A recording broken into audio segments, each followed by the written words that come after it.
When we talk about absolute value, we can think of the distance between 2 points.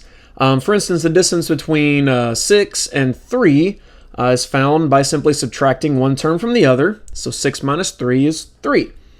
And we actually find the distance between these 2 points of 3 units. But what happens if we subtract 3 from 6? Let's say we have 3 minus 6 to find the distance between the 2 points 3 and 6. Well, that actually gives us a minus 3. And this doesn't make sense because we can't, if we're talking about in terms of, distance or driving in distance, like this is 3 miles and this is 6 miles, this doesn't make sense because we can't drive a negative distance. We can't cover a negative amount of miles. So we're usually concerned about distance, so we place absolute value bars to make sure that we get a positive number. So what we do is we place the absolute value bars around the entire expression, and we work it from the inside out. We have 3 minus 6 is the absolute value of minus 3, and whatever is within the absolute value bars is turned into a positive number. So minus 3, the absolute value of that is just 3. And this makes sense because the distance between 3 and 6 is the same whether you go from 3 to 6 or from the point 6 to 3.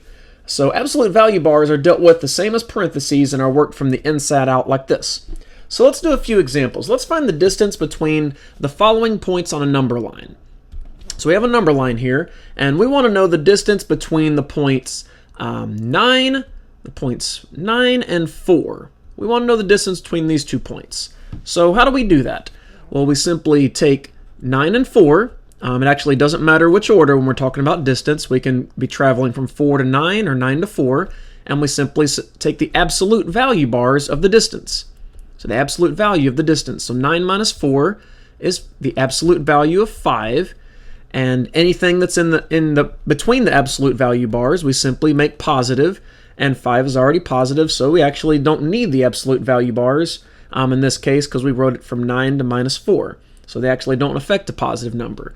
But let's say we wanted to go in the other direction. Let's say we're going from 4 to 9. It actually should be the same distance, and we'll show how that works. So we have 4 minus 9, so we take the absolute value of that. 4 minus 9 is a minus 5. Take the absolute value of minus 5. Whatever's inside, we turn positive, so we have a 5. And this makes sense because when we're talking about absolute value, we're talking about the number of steps in between these 2 points. So we have 1, 2, 3, 4, 5. And it should be the same in the other direction. 1, 2, 3, 4, 5. Okay, so this actually makes sense when we think about it.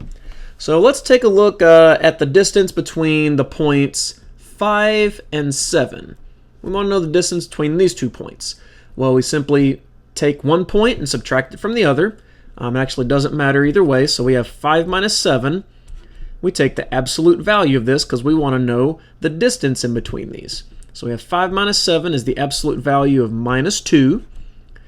Whatever is inside the absolute value bars, we just make positive, so we have a positive 2. So we have a distance of 2 units, which means we go 2 steps to go from 5 to 7, or 2 steps to go from 7 to 5. So it's very intuitive. We just want to get familiar with actually what absolute value means. And usually we talk about it when we're talking about distance. So let's take a look at the next one. Let's say we want to find the distance between the 2 points, minus 1 and minus 6. Okay, so all we simply do is subtract one from the other. So let's just go from left to right and say minus 6 minus a minus 1. And we're going to take the absolute value of this because we want to know the distance in between. So we want to make sure our answer is positive.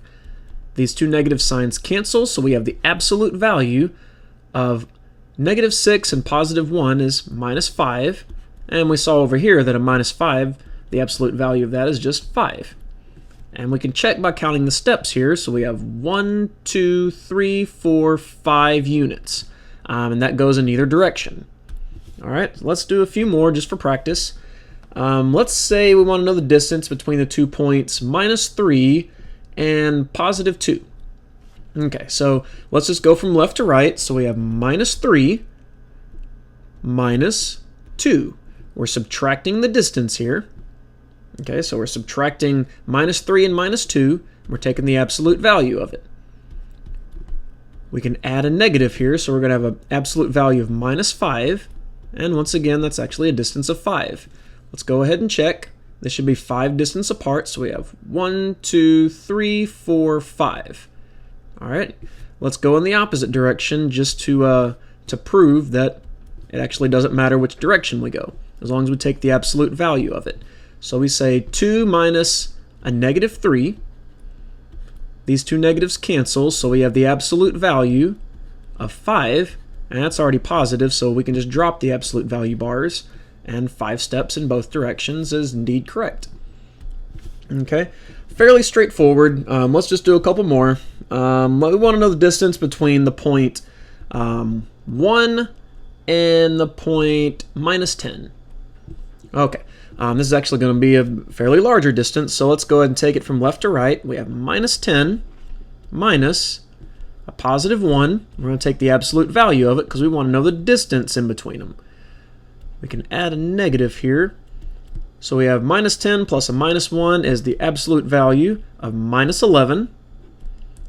And when we take the absolute value, whatever it is, we just make it a positive. So we have 11. Let's go ahead and count the steps. We have 1, 2, 3, 4, 5, 6, 7, 8, 9, 10, 11. Okay, that's quite a distance there.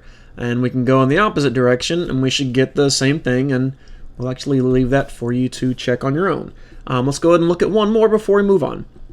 Let's say we want to know the distance between the points 3 and 10. All right, we're just going to simply go from left to right. So we have 3 minus 10. We want to know the absolute value because we're talking about the distance in between them. It's going to add a negative. So we have 3 and a -10 is a -7. We're taking the absolute value here. And anything inside the absolute value bars, we just make a positive. So we have +7. And let's check. 1, 2, 3, 4, 5, 6, 7 steps. And that's indeed correct. All right, not a whole lot to these absolute value bars. We're just turning anything, whatever is in the middle of the absolute value bars, we're making positive because we're talking about distance here. We can actually talk about direction later, and we're talking about that as far as force, and we're talking about vectors, which we'll actually do, not in this course, but we'll do another course when we're talking about vectors and linear algebra and calculus. But vectors actually have a direction, so we can see a negative magnitude, but we're not going to deal with that in this course. We're actually talking about just direction. We're talking about direction on a number line, so we're talking about just distance, and we can never have a negative distance. So this actually makes sense. So just go over and look over these over, and we'll actually do some absolute value equations in the next section. So I'll see you soon.